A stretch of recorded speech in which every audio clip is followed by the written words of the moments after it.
Class 10th के math प्रश्नावली 1.1 पढ़ेंगे। क्वेश्चन नंबर 1 क्या कहता है कि निम्नलिखित संख्याओं के उनके अभाज्य गुणनखंड के रूप में व्यक्त कीजिए। ए नंबर क्या है, कितना है, 140। 140 को बनाते हैं। 2 फते 14, 0 0 उतरा।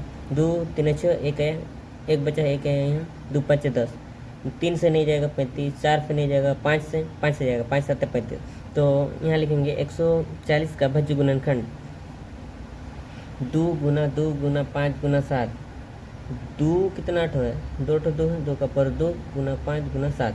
चलो 2 ठो 2 कैसे है कैसे लिख दिए 2 का पावर 2। तो यहाँ समझो कि अगर बेस याला ए जो है, याला ए, इसको बेस या आधार कहते हैं। तो ए का पावर m इंटू ए का पावर n जब रहता है बेस बराबर, यानी कि आधार बराबर जब रहता है तो पावर ऐड होता है, तो m प्लस n ऐड हुआ। इसी तरह यहाँ एग्जाम्पल दिए, 2 का पावर 1 था गुना 2 का पावर 1 था, इसकल टू क्या होगा, 2 का पावर 1 प्लस 1, इसकल टू कितना होगा, 2 का पावर 2। समझ में, यानी कि 2 का घात यानी कि पावर कितना है, यहाँ 2 ही है, और आधार भी कितना है, 2 ही है। यहाँ देखो 4 का पावर 5 इंटू 4 का power 2, equal to power add होता है 5 प्लस 2 स्केल टू 4 का पावर 7। 4 क्या है आपका आधार है, 7 क्या है पावर है, 4 का पावर 7 है। यहाँ 140 इसको या तो ऐसे भी लिख सकते हो, अगर थोड़ा थ्योरी के हिसाब थोड़ा लंबा करना तो 140 का अभाज्य गुणनखंड क्यों गुणफल 2 गुना 2 गुना 5 गुना 7, 2 का पावर 2 गुना 5 गुना 7। यहाँ थोड़ा लंबा करके ही लिखेंगे। 156 2 7 14। एक यहाँ अगर आपको यहाँ समझ में नहीं आ रहा 78 कैसा आता है तो इसको भाग करो, भाग करने के बाद जो भागफल आता है उसको यहाँ लिखो। 2 3 6, एक यहाँ आया,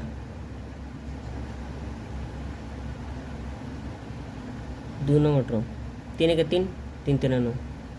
तो 156 के अभाज्य गुणनखंड के गुणफल कितना है, 2 गुना 2 गुना 3 गुना 13। 2 का पावर कितना होगा, 2 का पावर 2 गुना 3 गुना 13, ये हो गया।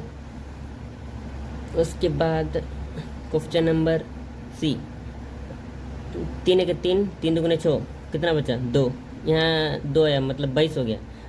3 7 21 बचा 1, यहाँ 1 है, 3 5 15, 3 4 12, 3 दुगुने 6, एक बचा, यहाँ 1 है, 3 5 15, 5 8 40 बचा 2, यहाँ 1 है, बचा 2, यहाँ 2 है तो कितना हो 25, 5 5 25, 5 का 5 बचा कितना 3, यहाँ 3 आएगा तो कितना 35 हो गया, 5 7 25। अगर आपको ये वाला समझ में नहीं आ रहा है ये वाला कैसे हो रहा है तो एक तो दिखा दे रहा है। अगर आपको लग रहा है कि ये वाला कैसे ये वाला आया तो देखो यहाँ एक तो कर दे रहे हैं। अगर आपको लग रहा है ये वाला कितना से भाग जाएगा, 2 से तो नहीं जाएगा क्योंकि यहाँ विषम संख्या है, यहाँ 5 है, 5 से जा सकता है या तो 3 से। तो देखो 3 से भागा करते हैं, 3 के 3, उसके बाद कितना 8 बचा, 8 उतरा, 3 दुगुने 6 बचा कितना 2, 3 7 21 बचा कितना 1, 5 उतरा, 3 5 15, ये लाया ना। अगर ये वाला भी यहाँ कैसे है समझ में नहीं आ रहा तो भागा करो इसी तरह से। अब देखो 3 गुना 3 गुना 5 गुना 5 गुना 7, 3 कितना बार है 2 बार, इसलिए 3 का पावर 2। 5 कितना बार है 2 बार, 5 का पावर 2 गुना 17, ठीक है।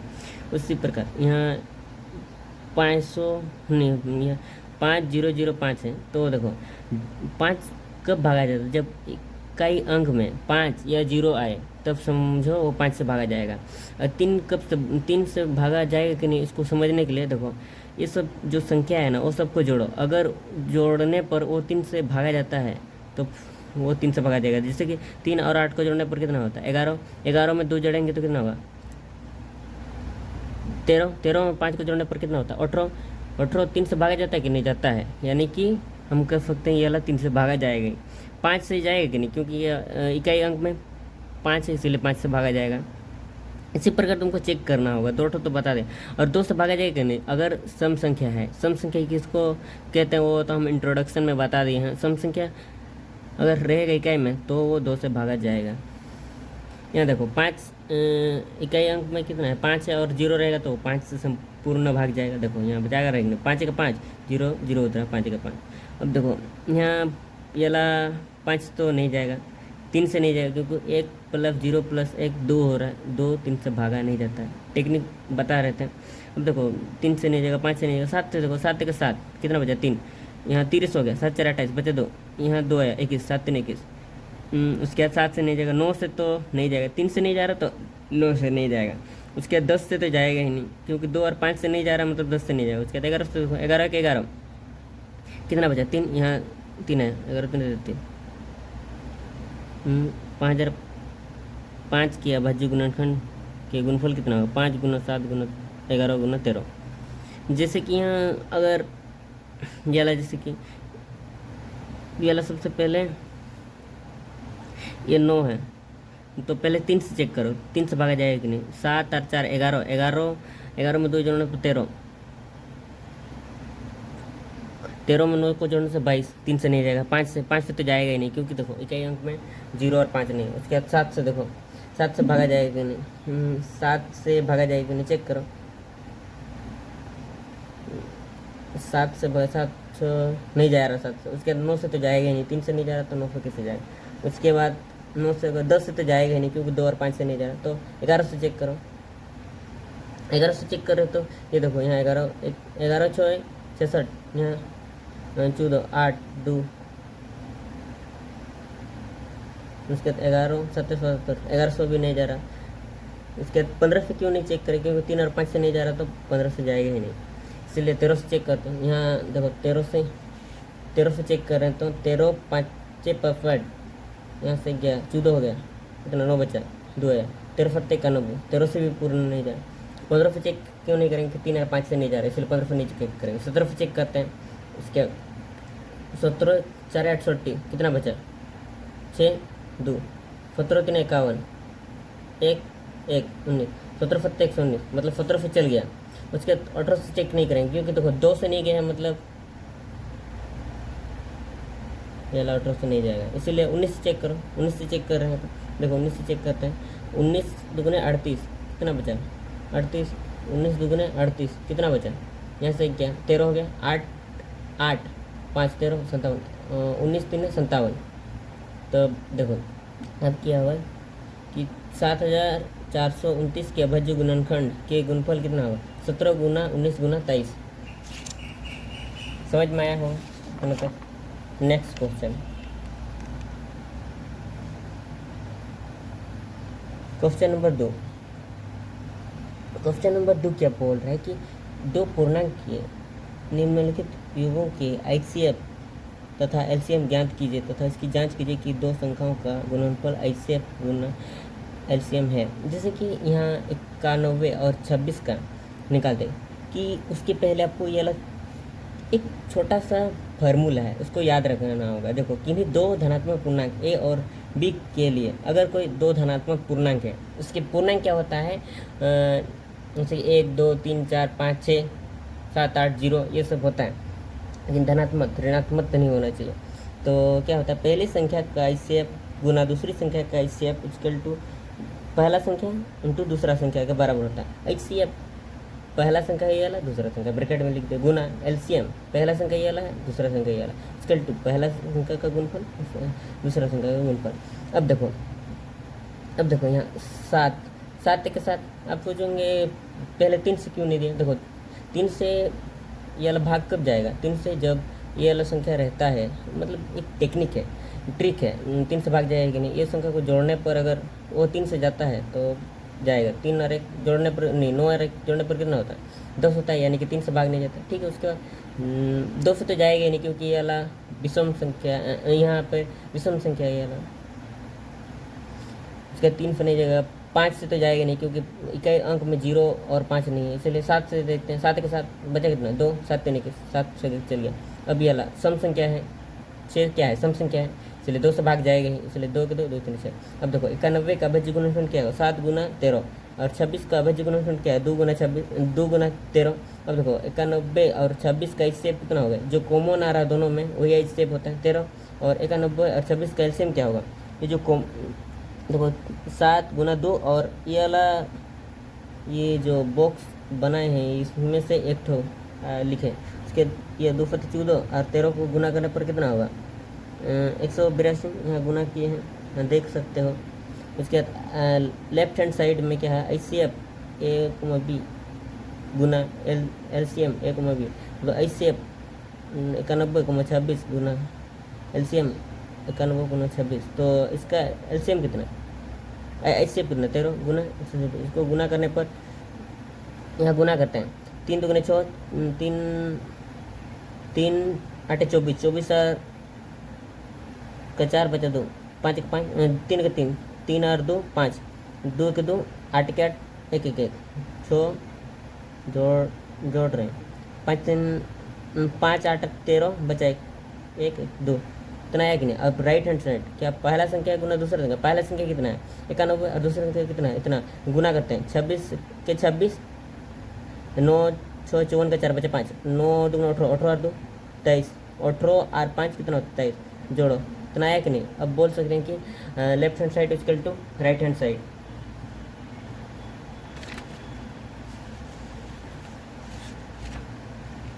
इसी प्रकार question number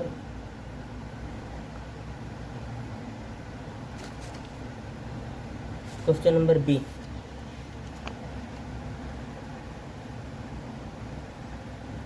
question number B बनाते हैं।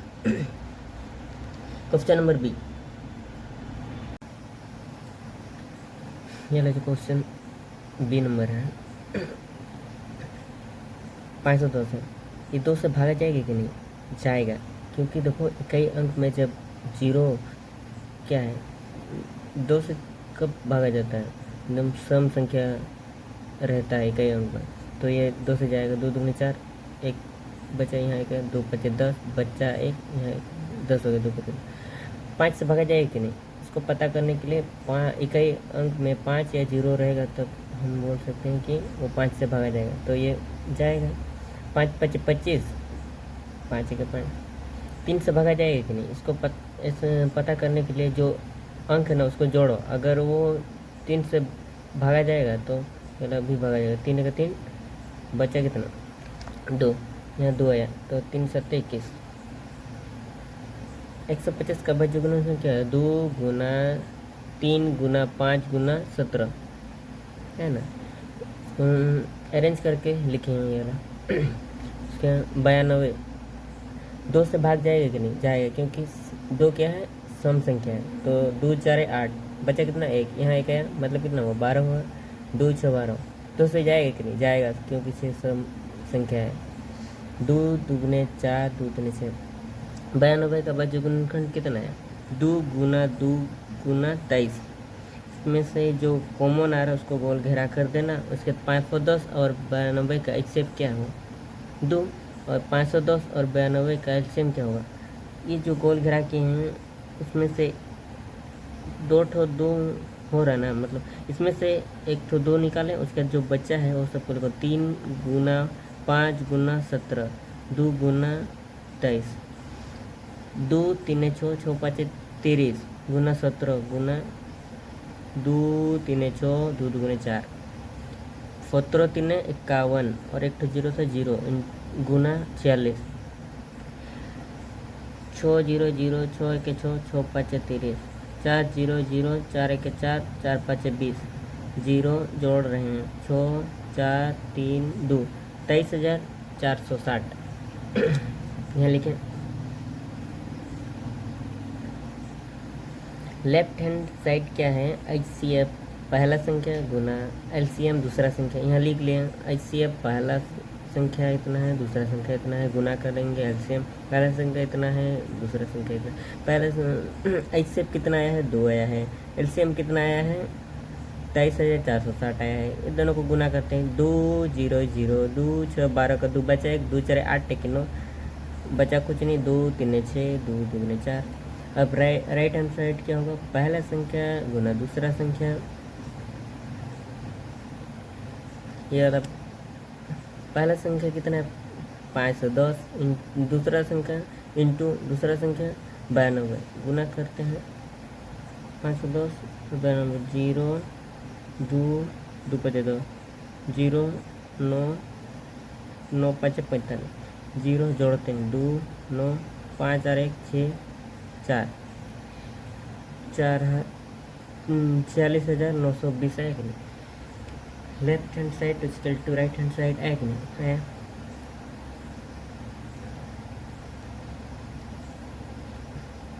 इसी प्रकार क्वेश्चन नंबर सी बनाते हैं। 54 और 336। देखो 2 से भागा जाएगा कि नहीं, कैसे पता करेंगे। 2 यहाँ सम संख्या है, 4 क्या सम संख्या है, 2 दूगुने 4 बचा कितना 1, यहाँ क्या 2 फटी 14। 3 से भागा जाएगा कि नहीं, इसको पता करने के जो अंक है ना उसको जोड़ो। 2 और 7 को जोड़ने से कितना 9, यानी कि 3 से भागा जाएगा, यानी कि जाएगा 3 9 27, 3 3 9। 54 का भाज्य गुणनखंड कितना है, 2 गुना 3 गुना 3। 336 का भाज्य गुणनखंड निकाल रहे हैं। 2 से भागा जाएगा कि नहीं, एक ही अंक में अगर 6 फम संख्या रहेगा तो 2 से भागा जाएगा। 2 1 2 1 बचा, यहाँ एक है 2 6 12 बचा 1, यहाँ एक है 2 8 16, ये वाला सम संख्या इसलिए 2 से भागा जाएगा। 2 8 16, 2 दूगुने 4 नहीं 4 दूगुने 8, 2 4 8, 2 दूगुने 4, 2 1 2 दूगुने 4, 2 के 2, ये वाला 3 से भागा जाएगा कि नहीं, जाएगा क्योंकि 3 7 21 होता है। 336 का भाज्य गुणनखंड क्या होगा, 2 गुना 2 गुना 2 गुना 3 गुना 7। इसमें से कॉमन क्या आ रहा है, 2 और 6, उसको गोल घेरा करो तो 54 और 336 का इससे क्या होगा, 2 गुना 3, ये वाला जोड़ा में से 1 तो 2, ये वाला जोड़ा में से 1 तो 3 निकालेंगे, गुना कर देंगे तो कितना 6 होगा।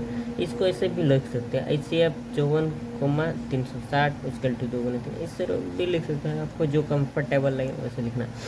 554 और 336 का एलसीएम, जो जोड़ा में से 1 तो 2 निकाले, ये वाले जोड़ा में से 3 जो जोड़ा है उसमें से 1 तो 3 निकाले, उसके जो बचा है बाद बाकी जितना वो सब लिखो। 3 कितना है, 1 तो 3 1 तो 3 1 2 3 3 तो 2 है, 1 2 3 गुना 7, 2 3 6 देखो 2 दुगुना इधर से गुना कर, आप कहीं से भी गुना कर सकते हैं। देखो 2 पहले 2 को गुना कर, 1 2 3 4, 2 दुगुने 4 4 दुगुने 8 8 दुगुने 16, 3 3 9 9 3 27 गुना 7, ये सबको गुना किए। 7 7 9 50 का 9 बच्चा 4, 7 दूनी 14 14 और 4 18 कितना हुआ। अब यहाँ गुना कर रहे हैं, 6 9 54 का 4 बच्चा कितना 5, 6 8 8 40, 8 40 और 5 कितना होता है 53, बच्चा है 5, 6 के 6 11, 9 के 9 8 के 8 1 4 3 3 9 12 हो जाएगा जोड़ने पर, 8 1 9 9 1 2 1 1 2 3 ना हुआ कि नहीं, इतना एलसीएम है।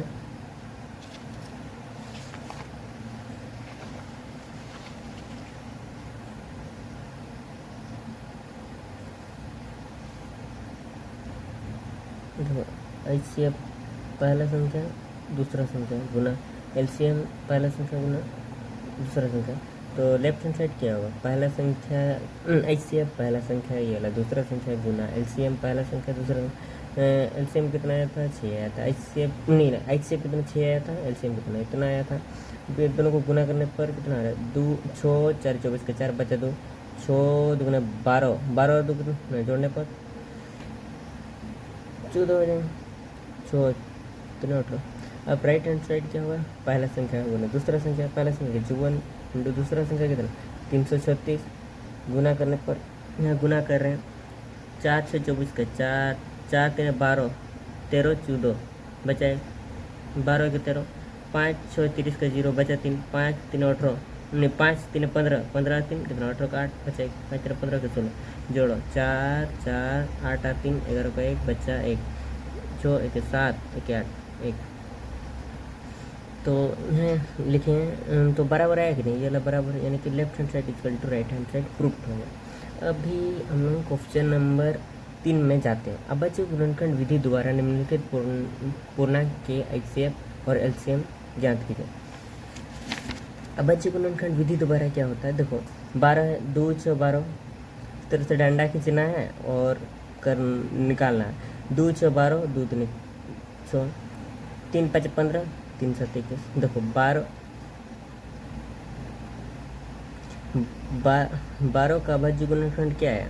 2 गुना 3। 15 का अभाज्य गुणनखंड क्या है? 3 गुना 5।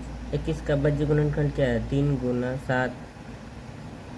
देखो 12, 15 और 21 का HCF कितना है? देखो कॉमन सब में कॉमन क्या है? 3। देखो 12, 15, 21 का LCM कितना है? देखो कॉमन जो है, देखो पहले हम बाद में कॉमन को लिखा, आप कहीं भी लिखो, देखो जो सब है वो सब को लिखो। देखो 2, 2, 2, उसके बाद ये सब में कॉमन क्या था? 3।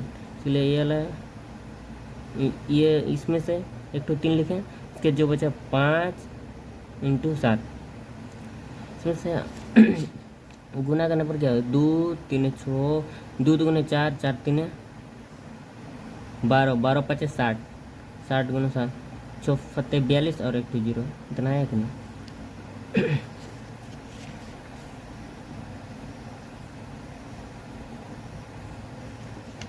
बी नंबर 17, 23 और 29। देखो 17 तो अभाज्य संख्या है, तो 17 के 17, 23 भी अभाज्य होंगे, 23 के 23, 29 भी अभाज्य होंगे, 29 के 29। 17 का अभाज्य गुणनखंड क्या होगा? 1 गुना 17। 23 का अभाज्य गुणनखंड क्या होगा? 1 गुना 23। 29 का अभाज्य गुणनखंड क्या होगा? 1 गुना 29। देखो 17, 23 और 29 का HCF क्या होगा? कॉमन सब में क्या है? जोड़ी बनाओ, जो सब कॉमन है उसका जोड़ी। ये वाला जोड़ी में से एक ठो निकला 1, और 17 और 23 का LCM क्या होगा? 1 गुना 17 गुना 23। ये सब जो बचा है वो सब 1 गुना उनसे जोड़ी 1, 17 गुना 23 गुना 29 गुना करो, यहाँ गुना कर रखो। 3 7 21 बचा 2, 3 और 2 5, 2 फते 14 का 4 बचा 1, 2 के 2 के 3, इसको 29 के साथ गुना करें। 9 के 9, 9 9 का 1 बचा 8, 9 3 27, 27 7 8 35, 2 के 2, 2 9 8 का 8 बचा 6 के साथ 9 3 8 और 5 13 का 3 बचा 1 7 8 3 10 11, 11,339 है कि नहीं?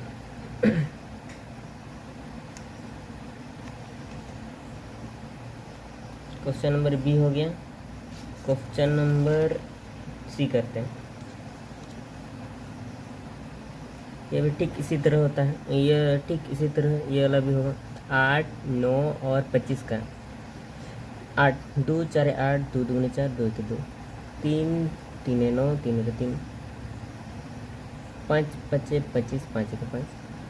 8 का अभाज्य गुणनखंड क्या होगा? 1 गुना 2 गुना 2 गुना 2। 9 का अभाज्य गुणनखंड क्या होगा? 1 गुना 3 गुना 3। 25 का अभाज्य गुणनखंड क्या होगा? 1 गुना 5 गुना 5। तो देखो 8, 9 और 25 का LCM क्या होगा? HCF का होगा। तो कॉमन क्या है? एक है। 8, 9 और 25 का LCM क्या होगा? कॉमन तो एक ही है, एक को लिख दिया, और नहीं लिखने से भी गुना में कोई फर्क नहीं पड़ेगा, लेकिन लिख दिया। उसके जो बचा है वो सबको लिखो।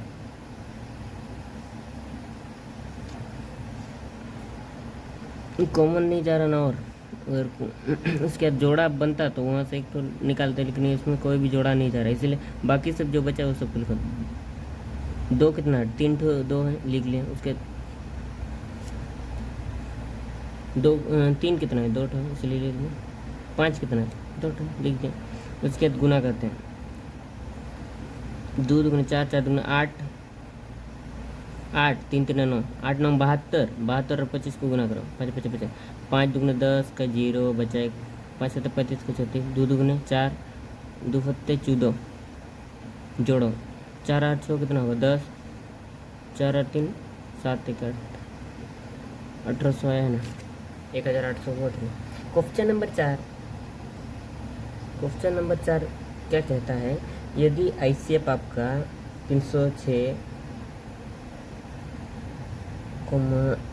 557 ऐसे 9 दिया है, तो LCM पहला संख्या कितना है, ये वाला दूसरा संख्या कितना है, तो ज्ञात कीजिए। हम लोग इसके पहले सूत्र क्या जानते थे? HCF पहला संख्या गुना LCM पहला संख्या कोमा दूसरा संख्या इक्वल टू पहला संख्या दूसरा संख्या। LCM निकालना है तो पहला संख्या कोमा दूसरा संख्या इक्वल टू पहला संख्या गुना दूसरा संख्या बटा ये गुना में है, इधर आएगा तो भागा हो जाएगा। HCF पहला संख्या गुना दूसरा संख्या। तो देखो LCM पहला संख्या दूसरा संख्या, पहला संख्या गुना दूसरा संख्या, फॉर्मूला बैठा दे। इसका दिया हुआ है इस सेट में। 9 से काट दे रहे हैं, 9 सत्ते 63, बचा कितना 63, बचा कितना 2, 9 3 27, तो कितना ये तो 73 हुआ, 73 हुआ ना। इसको गुना करो 306 से 73, 318 का 8, बचे कितना एक लिख दो, 3 3 9 7 6 42 का 2 बचा, 4 लिख दिया, 3 7 21, 8 3 9 4 13 का 3 बचा कितना एक और 1 2 2, 22,338। क्वेश्चन नंबर 5, जांच कीजिए कि क्या दी गई प्राकृतिक संख्या n के लिए संख्या 6n अंक 0 पर समाप्त हो सकती है। देखो इसमें बोल रहा है 6n अगर दिया है तो n = 1 करते हैं, तो n = 1 मतलब 6 होगा, n = 2 यानी कि 36 होगा। इसी तरह बढ़ते जाएगा बढ़ते जाएगा, ज़्यादा नहीं लिखा। तो देखो मान लेते हैं कि कोई संख्या 1250 है, 250 है, माने हैं हम लोग, ऐसे ही माने हैं। यदि कोई संख्या 0 पर समाप्त होती है तो वो संख्या 10 से विभाजित होगा।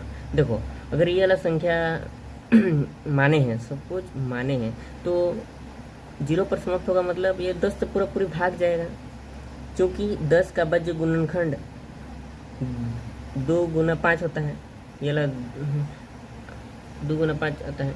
इसीलिए किसी भी संख्या के अंत में शून्य आने के लिए उसके अभाज्य गुणनखंड में 2 और 5 की जोड़ी होना अनिवार्य है। इससे साफ पता चल रहा है कि अगर कोई भी संख्या 10 से का अभाज्य गुण 10 से पूरी भाग जाता है तो उसमें अवश्य ही 2 और 5 की जोड़ी होना अनिवार्य है।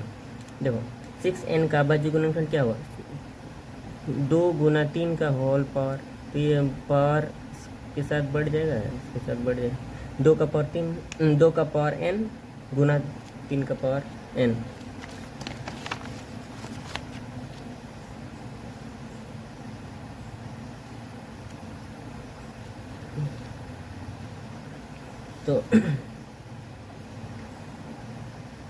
तो इसमें क्या लिखना, इसमें केवल 2 और 3 आता है, लेकिन 5 नहीं आता है। यहाँ 5 कहीं आया है, यहाँ 5 नहीं आया है, कहीं 2 और 3 आया है।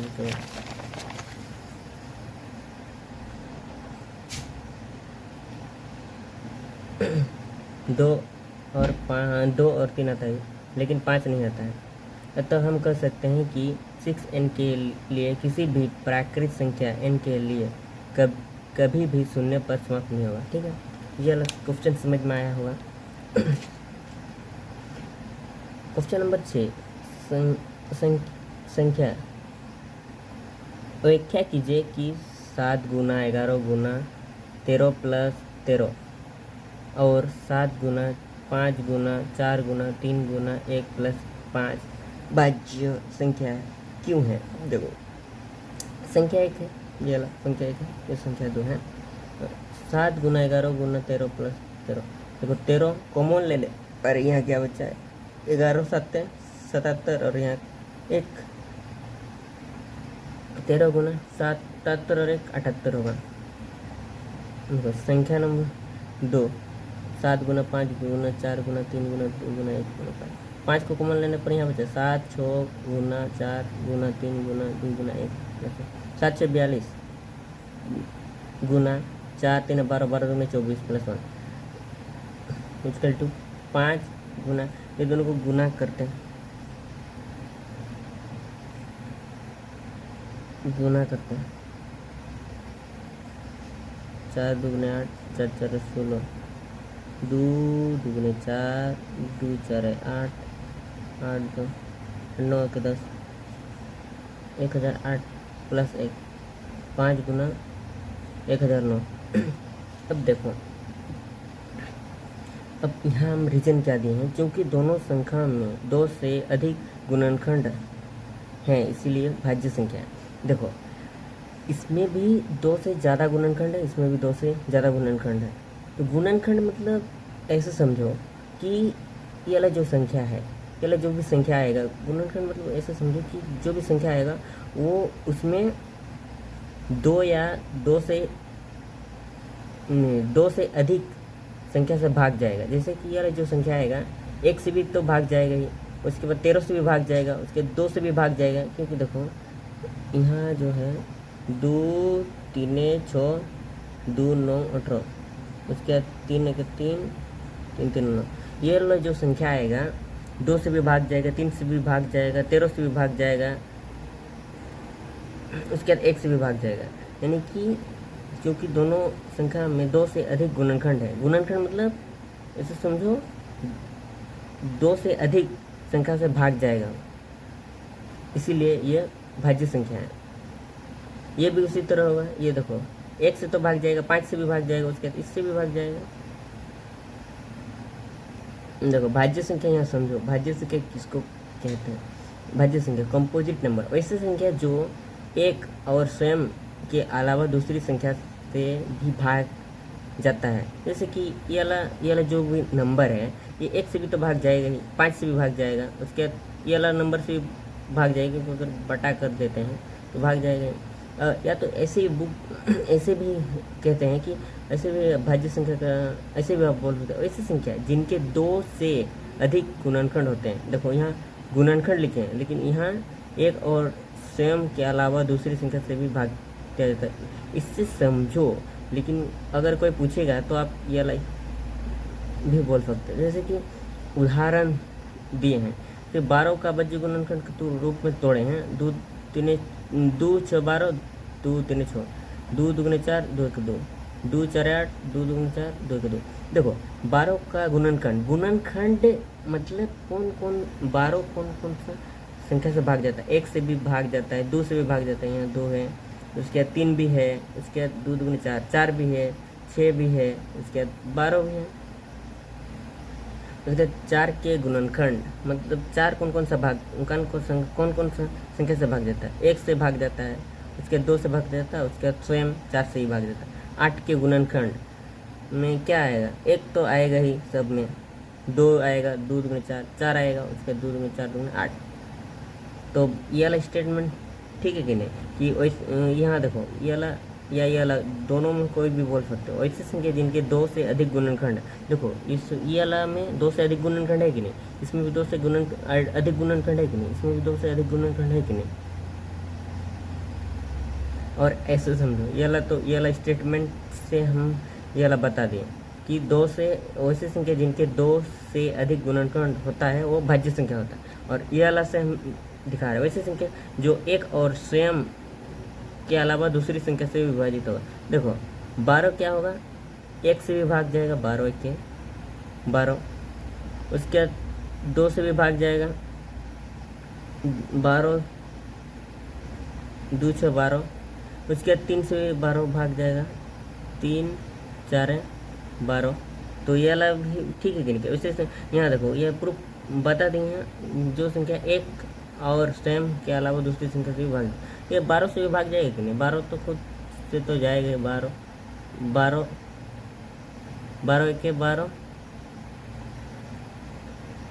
ठीक है, आई होप, मैं आशा करता हूँ आप लोगों को समझ में आया होगा। अगर समझ में आया है तो लाइक और शेयर करना और प्यारा सा कमेंट करना।